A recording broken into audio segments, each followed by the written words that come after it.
Good morning. It is Friday morning. It's, probably, I don't know, 9:30 after. It's not 10 o'clock yet. And I am geeking out this morning, and I thought I didn't want to do it without you. So, first things first, because I'm in my bathroom. It's overtime. It's the most fun room in my house. So I'm going to give you a little tour and let you see that we are moving on. We got a shower here. We got a light. We got a ceiling. We got my Geek Squad right here, which I'll tell you about in a second. And we got a wall here, a lovely wall for me to stand in front of. So, the liminal space is changing. And you notice that there's a little thing on my nose. Now, a month ago, probably as little as a month ago, you would not have seen this on my face. And because Facebook Live is allowing me to push the boundaries of all the things I thought I couldn't do, I'm just adding this to the mix. I have no makeup on. I have a big bandage on my nose. And plain as the nose on your face, yeah, normally we don't do this. So I'm here to renegade the heck out of this conversation because I found out some amazing things this morning that I think you're going to really want to know. So first of all, we have this idea of perfection. I have it. It's all of us have it, especially in the society, and especially women as we age. OMG. So it's a big old pile of we have to be perfect in everything, and especially what we look like. So I'm here to invite you to consider that it ain't necessarily so. And here's why. First, I want to tell you that we said this the other day about the liminal space and that if you have a word for it, you can experience it because words create our reality. So what I did this morning was I looked up perfect and oh my gosh, it's kind of scary. Now, because I am ADHD, I call it hunter brain, and because I am a highly sensitive person, I'm taking in everything in my environment, and that means I'm seeing it and feeling it and connecting to you, which means I don't always remember what the right words are unless they come from my spirit, my soul, which is why my Facebook Lives show up the way they do. And when I want to tell you something that's written down, I got to come over and look at it. Okay, so the definition of perfect, get this, being entirely without flaw or defect, flawless. So of course that's why they use flawless as a word for makeup for us, right? Because you'll be flawless, because you'll be perfect. Okay, so I looked up imperfection because the opposite of perfect is imperfect. Good morning. And nobody wants to be imperfect, and I certainly was one of those people until right now. Hi, Monica, darling. Here's another conversation for our stepping out of comfort zones. So I looked up imperfect, and guess what the first word is in all caps of imperfect? Defective. Wow. And that, of course, brought me right to ADA, okay? So if you have any disability at all, then you're not perfect, then you're defective.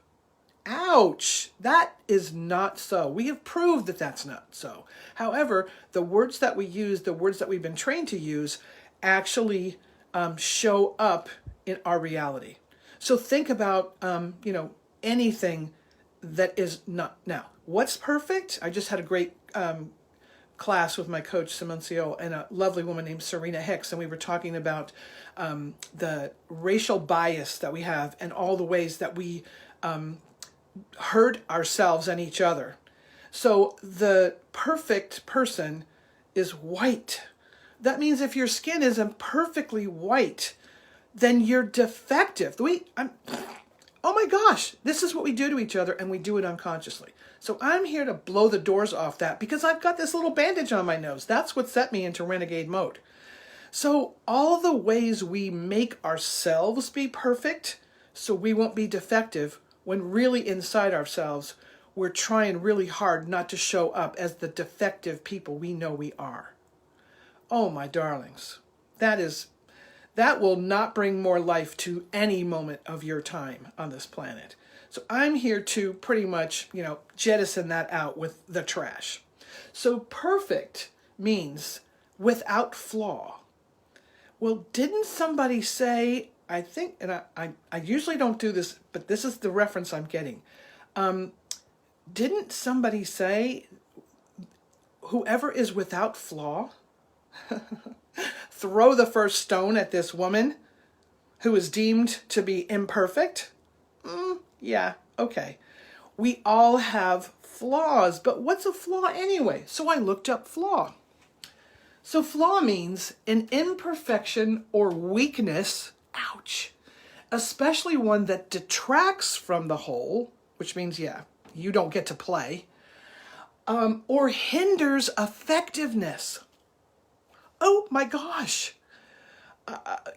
That's enough to tie you up in knots all day, every day. I mean, I don't know how you even walk around if you think you have a flaw. So we're all working so hard to protect ourselves from other people thinking we have a flaw. Man, yeah, I'm not doing that anymore. Look at this big old bandage on my nose. I am jettisoning this business of flaw. I am every bit as awesome with no makeup, about to turn 70 in June, and my white hair and my bandage on my nose.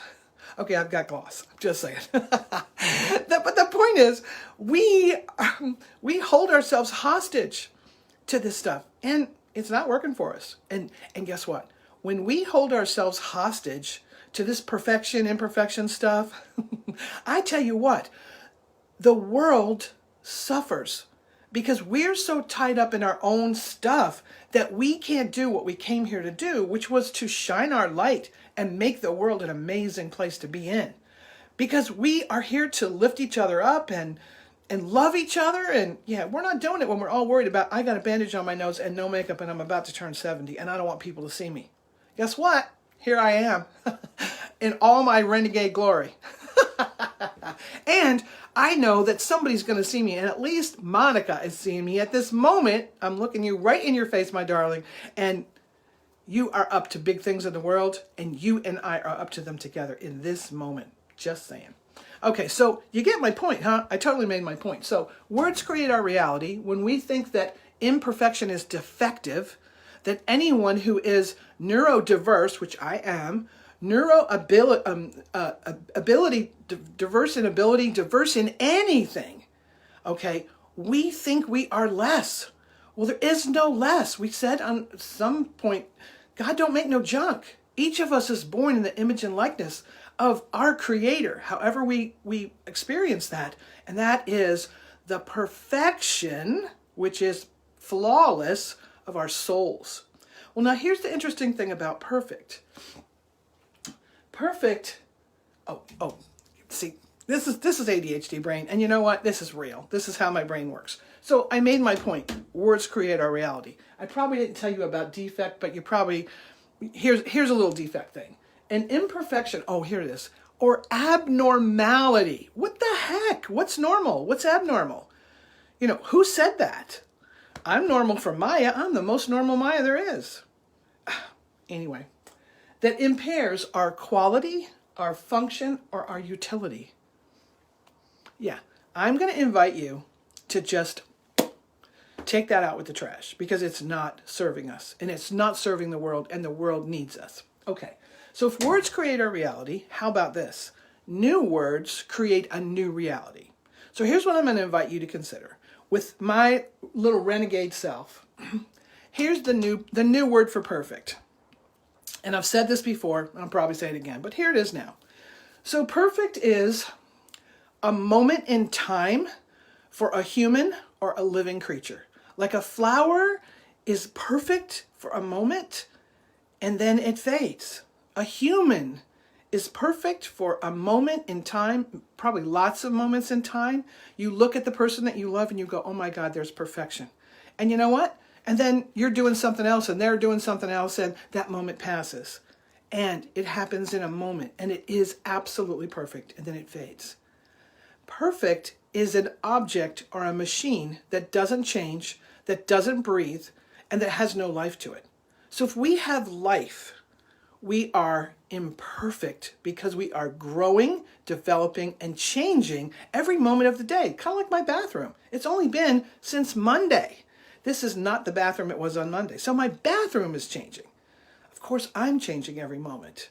And I'm bringing the imperfection of my unmakeup face, of my bandaged nose, and my turning 70 in June self to the conversation. And I'm inviting all of you to bring your imperfect, glorious, radiant, amazing selves to the conversation.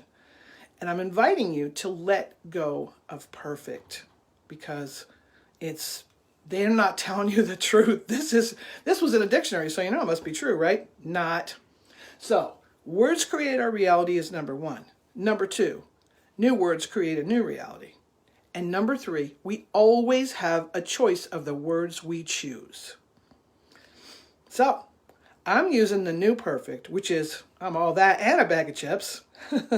And what now? There's a song, I woke up this way, I was born this way. Beyonce, forgive me.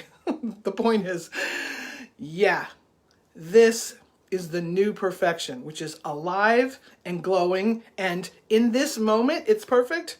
And 20 minutes from now, it'll be something else. So I love you with all my hearts. I'm so excited to have this conversation with you. And yeah, don't be worried about this. I had a little biopsy.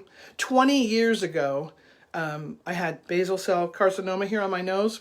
And here's the thing that's funny. I was training for Burger King at corporate, and I had this big old bandage because they took off, there's no skin on my nose left. And I felt so flawed. I felt so imperfect that my attention was on myself way more than it normally is. And I really suffered. So I remember what it feels like to think that I can't take this face out in the world.